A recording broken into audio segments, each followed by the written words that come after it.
You should answer the questions as you listen because you will not hear the recording a second time.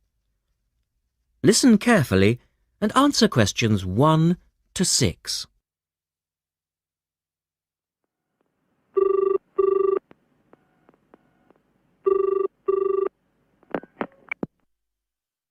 Thank you for calling Millennium Office Supplies. If you would like to place an order, please press 1. Your call has been placed in a queue. A customer service operator will be with you shortly.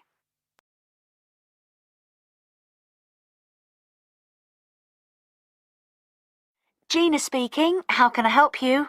Oh, hello. I'd like to order some stationery, please. And who am I speaking to? John Carter. Right.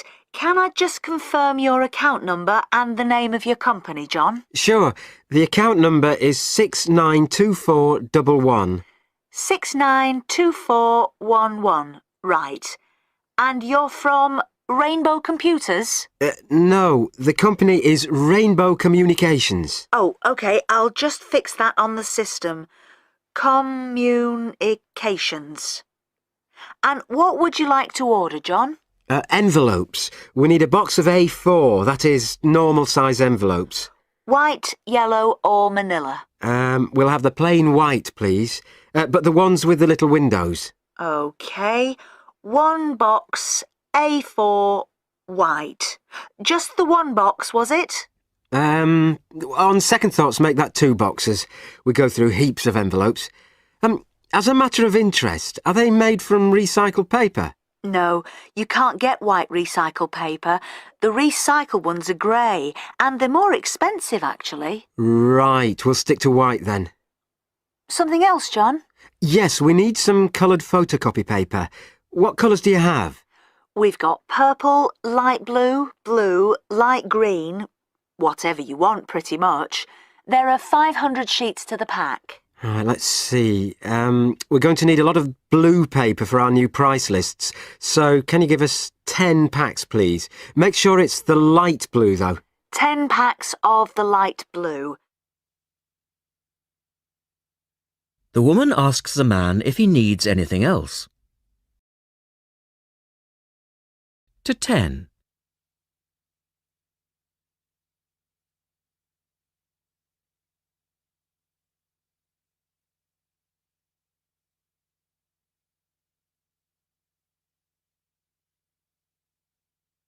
Now listen to their conversation.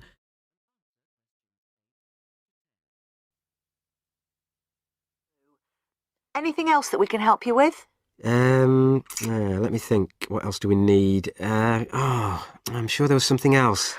Pens, paper clips, fax paper, computer supplies, office furniture? Oh yes, we need floppy disks. Do you have those nice coloured ones? Yes, but they're a bit more expensive than the black ones. Oh, that's all right. I'm not paying anyway. Right. Floppy disks. And what about diaries for next year? We've got them in stock already, and it's a good idea to order early. No, I think we're all right for diaries. But something we do need is one of those big wall calendars. You know, one that shows the whole year at a glance. Do you stock those? We certainly do. OK, can you include a wall calendar then, with the other stuff? Just make sure it's got the whole year on the one side. Sure. And do you have a copy of our new catalogue? No, I don't, but could you send one? Yes, I'll pop one in with the order. You'll find it a lot easier to remember what you need if you have our catalogue in front of you next time. Yes, good idea. And when can you deliver this? Should be with you tomorrow morning. Can you make sure that it's not after 11:30 a.m? Because I have to go out at 12. There's only myself here on Fridays. Fine. I'll make a note on the delivery docket that they should deliver before 11:30. Thanks very much. Thanks.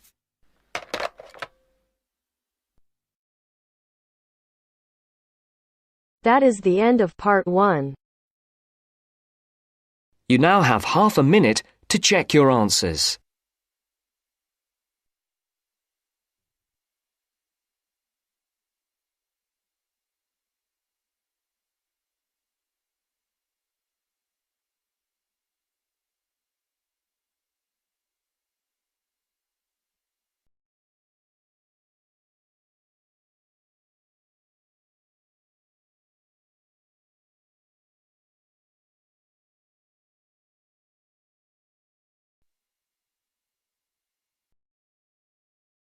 Now turns to Part 2.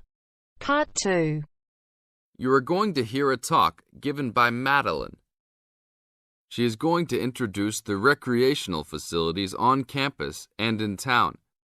First, you have some time to look at questions 11 to 16.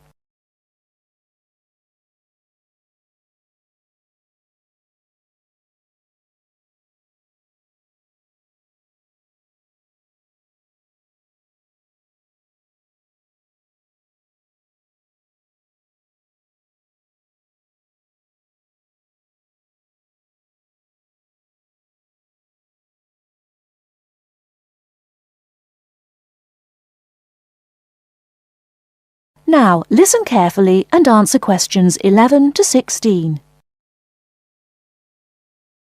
Well, good morning, everybody. My name's Madeline Stewart, and I'm here to tell you about the recreational facilities available on campus, and also to tell you something about what the town has to offer. You may already know that your students' union membership also includes membership of the sports union, which provides a range of sporting and recreational facilities on campus, much the same as those in most British universities. The sports union has football, tennis, and cricket teams in local competitions. And really, most sports are catered for in some way on campus, even if they're just social matches. In the building itself, there are fitness classes and a full gym, including weights. The sports union can also provide cheap tickets to some major sporting events. And to keep you up to date with everything available, there's a weekly newsletter distributed around the campus. You should check this to find out the names and phone numbers of the contact people for each sport or activity you're interested in. Yes, did you have a question? Yes, apart from what you've just said, does the sports union offer individual help in any of its activities, for example, in getting fit and healthy? Yes, we do. The sports union has a fitness assessment clinic every Friday, staffed by the resident sports trainer, who can provide advice on the best program for you and refer you to various charts. I'm sure you all realize that for any medical assessment or health problem, you should go to the University Medical Service. The sports trainer can also advise you on a suitable training program using the weights. And now on to Ashbury. Before you hear the rest of the talk, you have some time to look at questions 17 to 20.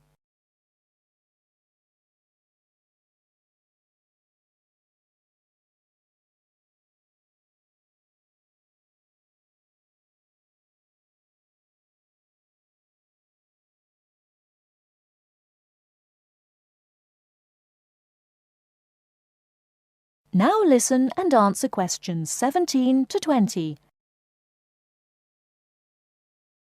And now on to Ashbury. For a town of its size, Ashbury has some unusually good leisure and sporting facilities, most of which are near the center of town and easily reached by bus from this campus. There's a new, well, almost new, Olympic-sized swimming pool. That's not quite in the central town area, but it's only a 5-minute walk from the bus stop. Above the pool, there's a high-tech fitness center that any of you more serious fitness lovers would need to check out. Then, in the center of town, there's a sporting complex called the Anderson Center, which contains squash courts and facilities for a number of other indoor sports, such as basketball. And just around the corner from the Anderson Center, in the main street there, is an indoor bowling alley. All of these facilities are listed in the weekly newsletter, so I encourage you all to look through it and... That is the end of Part 2. You now have half a minute to check your answers.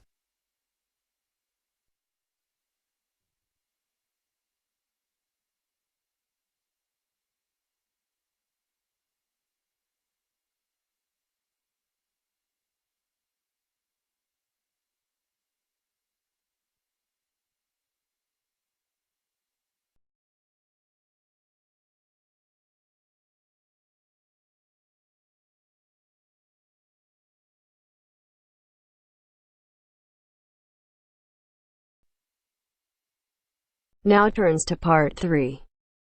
Part 3. You'll hear a conversation among two students and their tutor about the presentation they are going to make at the tutorial class.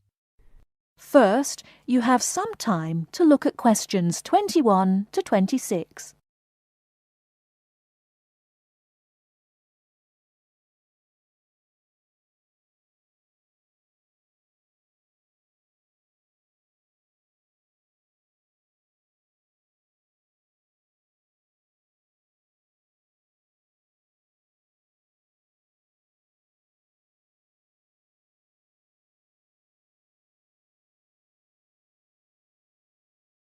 Now listen carefully and answer questions 21 to 26. Right, Jason and Karen. How are your presentations for the next tutorial class? I feel a bit nervous. I haven't done that before. Although many of my classmates in the same tutorial group have finished theirs. But I think them a little uninteresting because they just read out their notes. I hope mine will be more attractive It seems you have a higher demand for yourself. As for me, I have no sense of uneasiness because I made one last semester, but I feel no sense of satisfaction about it. It lacked strong arguments, I think. How much did you get for the last presentation, Jason? 83% actually, but my goal for the next one is over 87%. It's pretty good. What is your topic for this one? Strategies for reading. I feel my biggest problem is in the reading speed, rather than vocabulary, which is most students' problem, though. I am slow, especially in reading articles on my major courses. They are complex and dull. Have you found any effective methods? Well, I am not quite sure. I suppose to skim the books or articles is a good approach. Yes, by skimming the book first, you get the choicest parts. It saves a lot of time.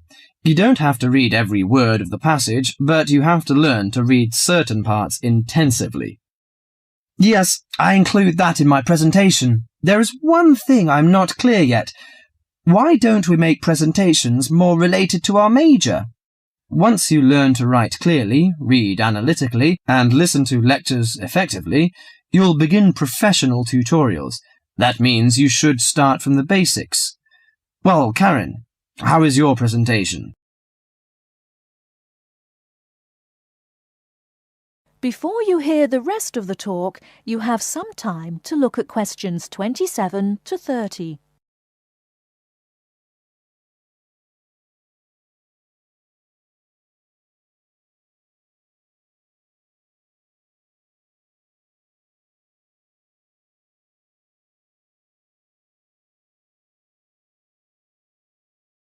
Now listen and answer questions 27 to 30. Oh, Karen, how is your presentation? I am still in a panic.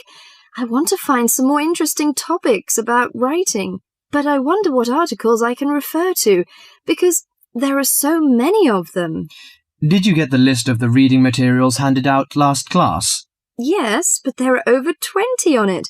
I have only a week to prepare, so I wonder if let me give you some suggestions. You needn't read them all because some of them deal with the same issue. The article by Holsworth is really worth reading. It covers the aspects of organising the thoughts and ideas. Okay, Holsworth. You should also read the article by Jackson, but just look at the part on research methodology, how they did it. Right, I'll read that one. You should also read the article by Fisher, but just look at the part on the writing plan.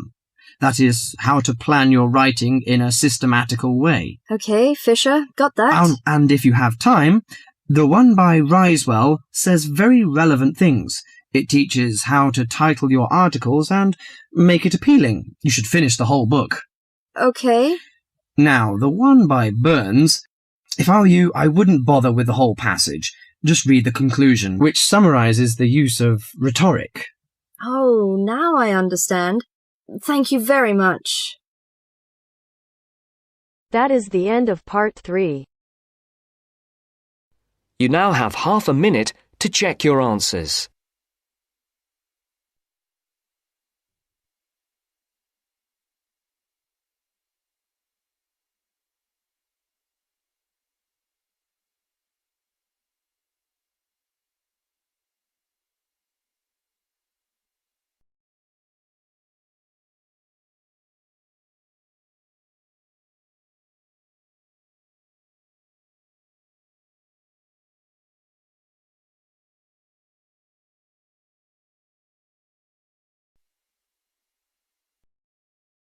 Now turns to Part 4.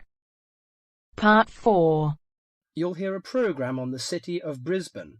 First, you have some time to look at questions 31 to 40.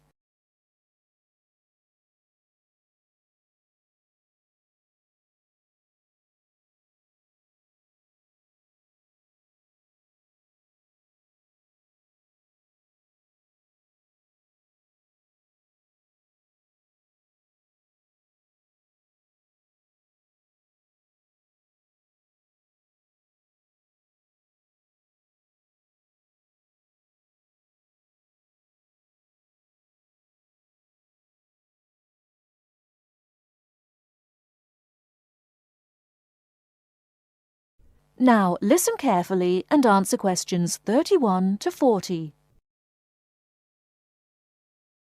Today in our Around the World programme, Mr. White is going to recommend a charming city to you, Brisbane. Good morning, ladies and gentlemen. Have you ever been to Brisbane? Well, if you are looking for a mild climate, a relaxed atmosphere, and a lot of culture, Brisbane might be the place for you. Its sunny cafes and offshore islands attract surfers and sun lovers, but it is also the arts capital of Queensland, with many museums and art galleries. This thriving artistic setting mixes well with Brisbane's beach town atmosphere. Together, these two qualities make Brisbane a very desirable place to live. No wonder since 1980 over 500,000 Australians have moved here. Brisbane is now Australia's third largest city. English settlers living in Australia established Brisbane in 1842. At that time, more than 100,000 Aboriginal Australians were living in Queensland. As the settlers discovered Queensland's resources, more and more of them moved in. Regretfully, the settlers drove the Aboriginal Australians from their lands. By 1859, Brisbane had grown into a prosperous city. In 1988, the world watched as Brisbane hosted the World Expo. This international fair showcased new technology, but it also showed off the city of Brisbane to the world. Brisbane also hosts a wide range of events year-round. In April, everyone can enjoy a few laughs at the Comedy Festival, and movie lovers will enjoy a film festival that takes place every August. For 2 weeks in September, there is an outdoor festival of the arts. In October, a music festival draws a large crowd. And in January, you can see Brisbane's most bizarre event. You may be surprised to hear that. The annual cockroach races. That's right, people really do train and race cockroaches. Brisbane's nice climate and compact design makes it easy to explore on foot. Follow the golden arrows in a footpath around the city centre. This will lead you on a tour of Brisbane's historical district. From the city centre, take a boat across the Brisbane River to South Bank. This area is popular for its bike paths, beach and weekend market. Hundreds of artists display their wares at this market. It's a great place to pick up some interesting handicrafts. Well, I think what you must be interested in is the unique native animals. Yes, you shouldn't visit Australia without seeing its trademark animals, the koala and kangaroo. The Lone Pine Koala Sanctuary has both. It is located just outside the city centre in beautiful parkland. You can hold one of the park's 130 koalas or feed the kangaroos. Another quiet refuge from the city is Mount Coot-tha, about 8 kilometres from Brisbane. On a clear day, it offers spectacular views of the city. It also has hiking trails and beautiful gardens. Along the Brisbane River, a sunset cruise is also very relaxing. The areas around Brisbane are impressive. A coastal drive south of Brisbane will take you along the Gold Coast. This famous coastline boasts some of Australia's best beaches. Stradbroke Island is another easy day trip from Brisbane. A cliff on the island called Point Lookout offers a great view. From there you can see dolphins swimming below. Brisbane Forest Park, to the north of Brisbane, is a great place for hiking and camping. These great getaways, along with Brisbane's own laid-back charm, make this city an ideal place to visit. That is the end